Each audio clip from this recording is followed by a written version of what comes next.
Hello. I hope all is progressing well.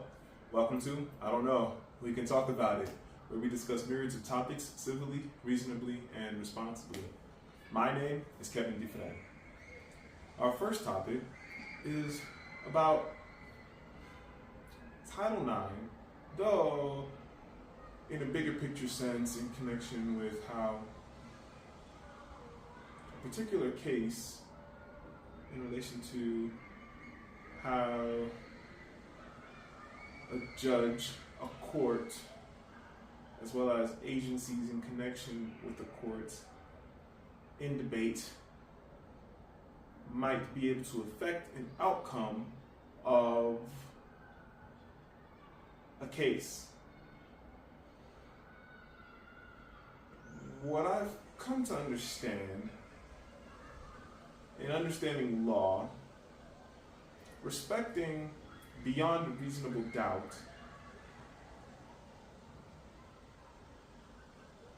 in connection with having enough evidence to reasonably, if one will, checkmate a case. To ensure no boundaries of a case are able to be argumentative ambiguously. I find legal situations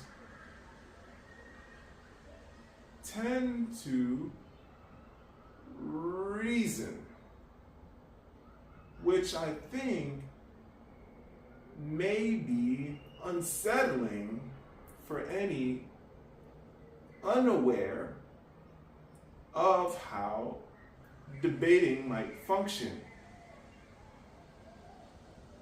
Hence the reason for mentioning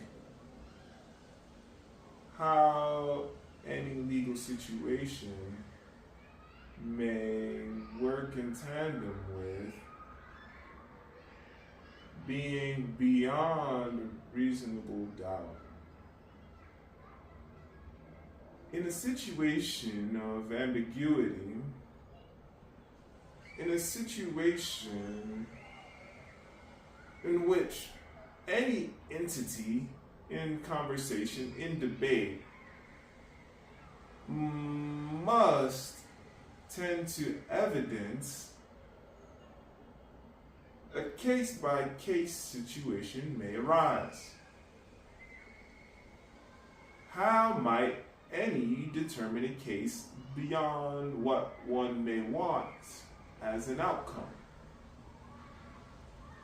By evidence. Does evidence equate to a point system?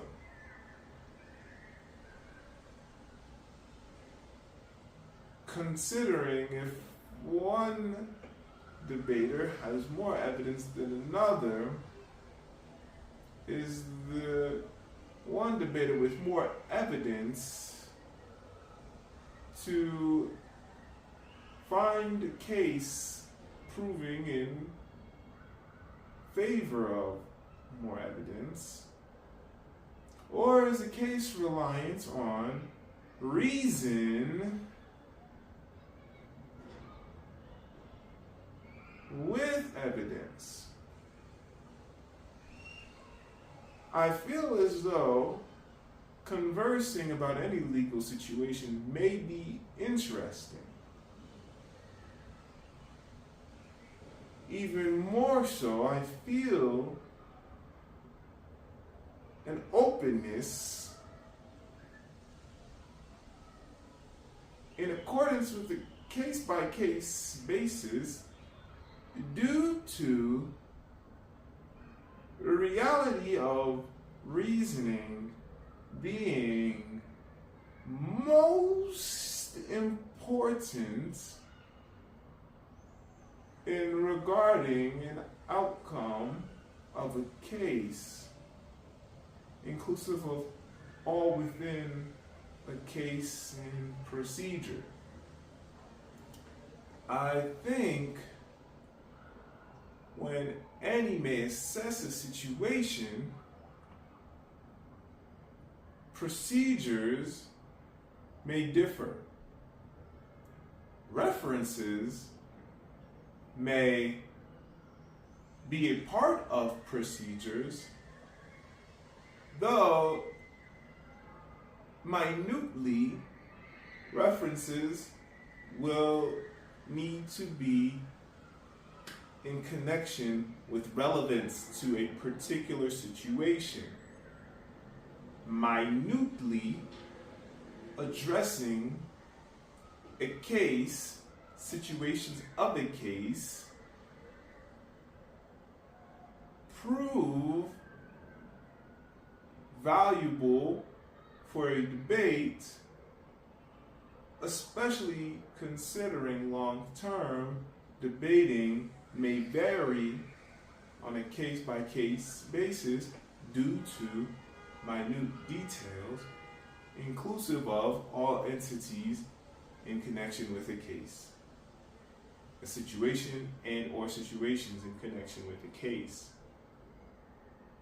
So I feel as though the article brings to attention aspects of legal realms for any to consider, to be aware of, to be mindful.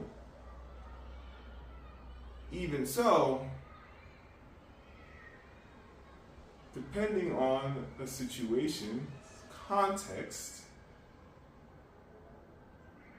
details varying minutely will likely be a part of reasoning why a case differs, perhaps as much as why a case might be similar, although similar is not to say exact. So, the legal realm, being so full of mystery, references, and evidence, will likely be a part of avenues opening up boundaries of conversation minutely due to a variety of what may be in debate, in conversation, in connection especially with procedures and anything in connection with procedures. Our next topic is about swimming. Do I feel as though a school needs to provide an avenue for individuals to learn how to swim? I feel as though that's cool to have. Considering my initial contact with the ocean is of somewhat a distance.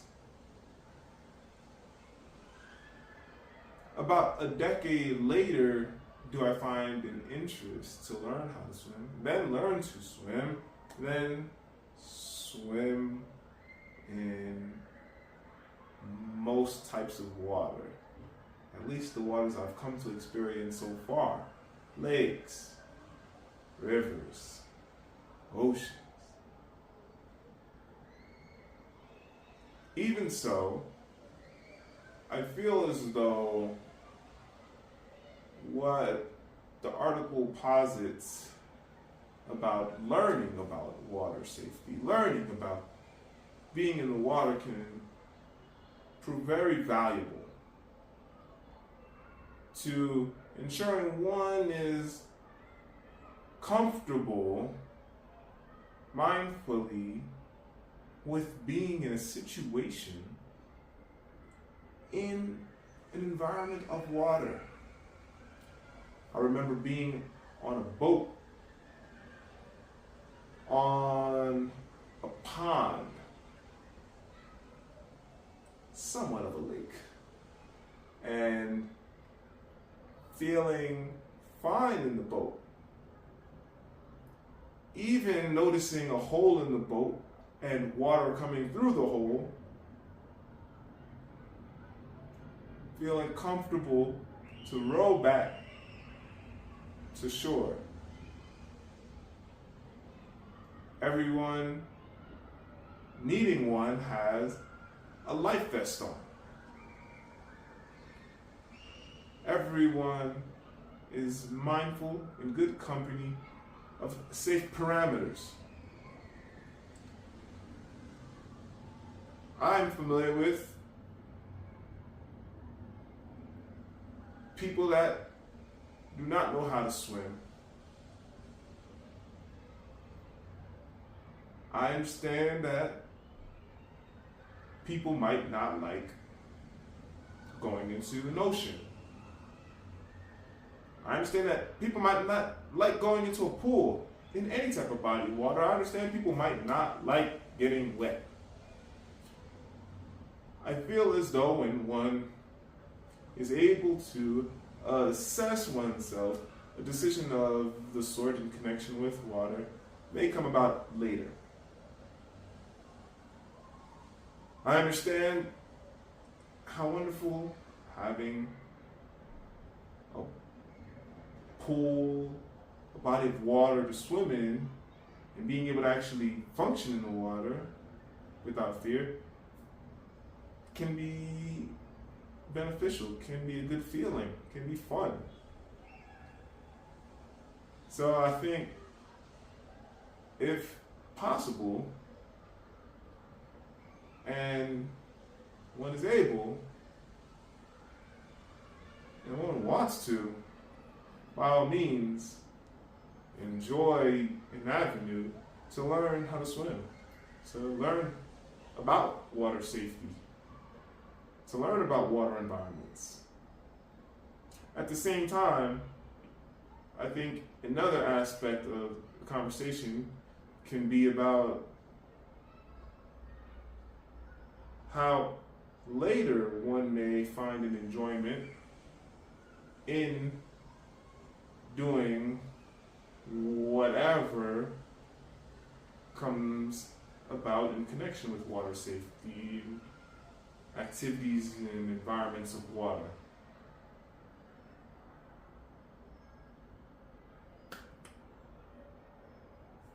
Now, let's move on to some origami. I have a square piece of origami here that I'm going to fold in half. After folding this origami in half, I'm going to fold it in half again.